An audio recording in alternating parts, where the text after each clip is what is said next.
The emptiness started subtly a whisper in the quiet corners of our shared apartment, Mark.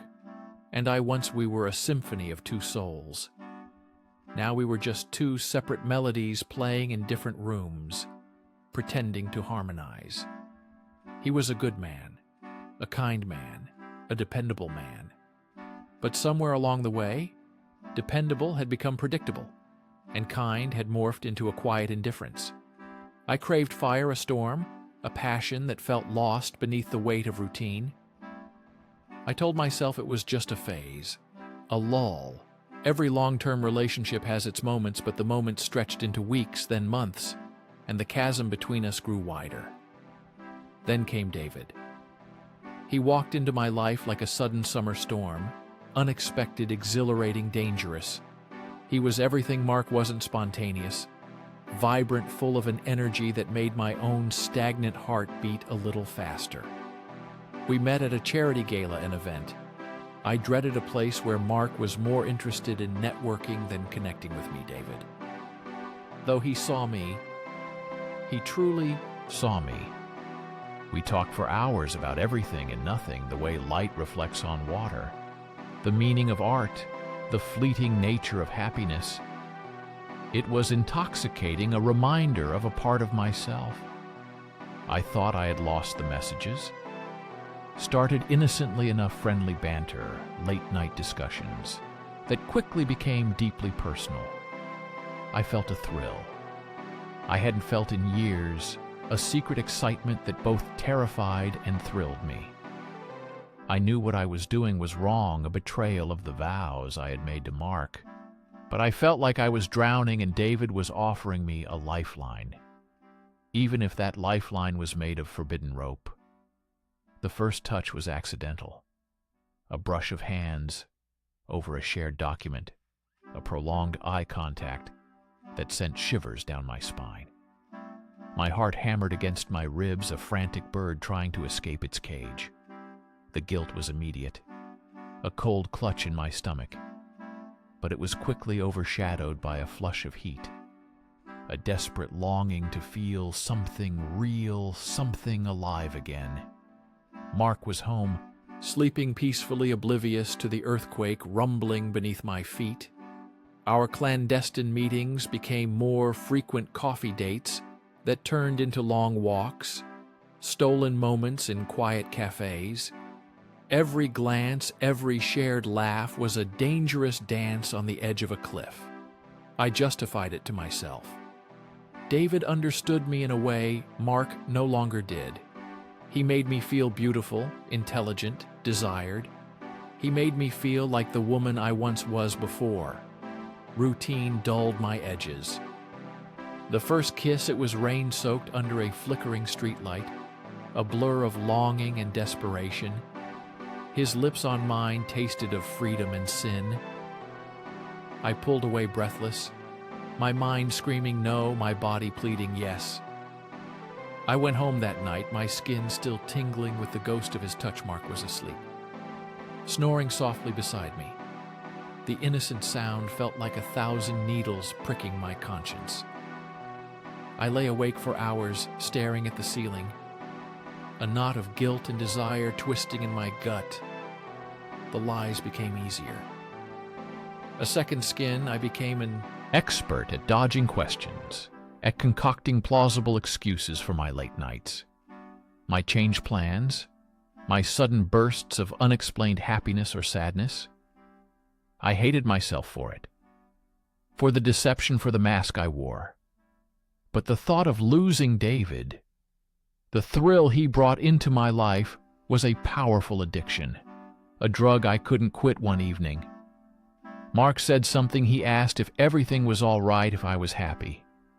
His voice was soft, laced with a concern that pierced through my defenses. For a moment, I almost confessed the words were on the tip of my tongue, a torrent of truth ready to spill out. But then I saw the pain in his eyes, the potential for devastation, and I choked it back. I lied again.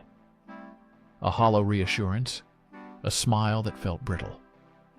The affair escalated, a reckless descent into a world of stolen moments, and whispered promises. I told myself it was just physical, a temporary escape, a way to fill the void. But with David, it was always more. It was emotional intimacy, a shared laughter, a feeling of being understood that had long vanished from my relationship with Mark. I started comparing them constantly. Mark with his quiet steadfastness, David with his wild, unpredictable charm. The contrast was stark. A constant reminder of what I was missing and what I was sacrificing. The guilt became a constant companion, a shadow that followed me everywhere. It tainted every happy moment with David, every quiet moment with Mark. I felt like a fraud, a walking lie. I knew this couldn't last. This precarious balance was destined to collapse.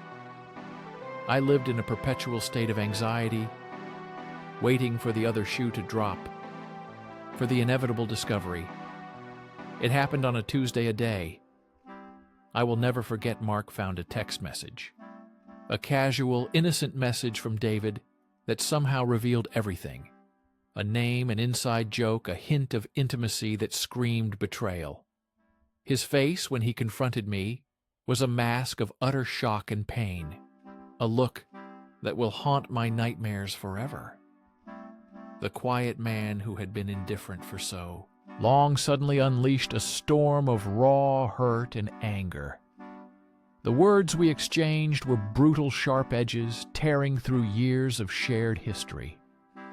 The silence that followed was even worse, a deafening void where our life together used to be. I tried to explain, to apologize, to somehow mend the irreparable tear. But the trust was gone, shattered beyond repair. His eyes, once filled with love, now held only a cold, vacant stare. He left that night, taking with him not just his belongings, but a part of my soul.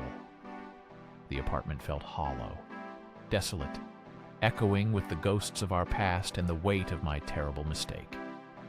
David was there for a while, a comfort, a temporary solace. But even his presence couldn't fill the gaping wound I had created. The thrill of the forbidden had faded, replaced by a bitter taste of regret and isolation. I lost everything. I lost Mark. I lost the life we built. I lost a part of myself that night, the part that believed in honesty and fidelity, the part that valued stability over fleeting excitement. I was left with the wreckage of my choices, a hollow victory for a battle. I should never have fought the freedom I had sought. Felt like a heavy chain, a burden of guilt that clung to me every waking moment. There are days I still wonder if Mark ever healed, if he found happiness again. I hope he did. He deserved so much more than the betrayal I offered him. As for me, the lessons were harsh, carved into my heart with a painful precision. I learned that true happiness doesn't come from chasing fleeting passions, but from nurturing the love you have, from being present, from communicating even when it hurts. I learned that shortcuts to happiness often lead to the longest roads of regret. The ghost of David eventually faded, his vibrant colors dulled by the stark reality of what I had done. I was alone with my choices, with the consequences of my selfishness. The story of us, of Mark and me, ended. Not with a bang, but with a whimper. A quiet, desolate acknowledgement of a love destroyed by my own hands.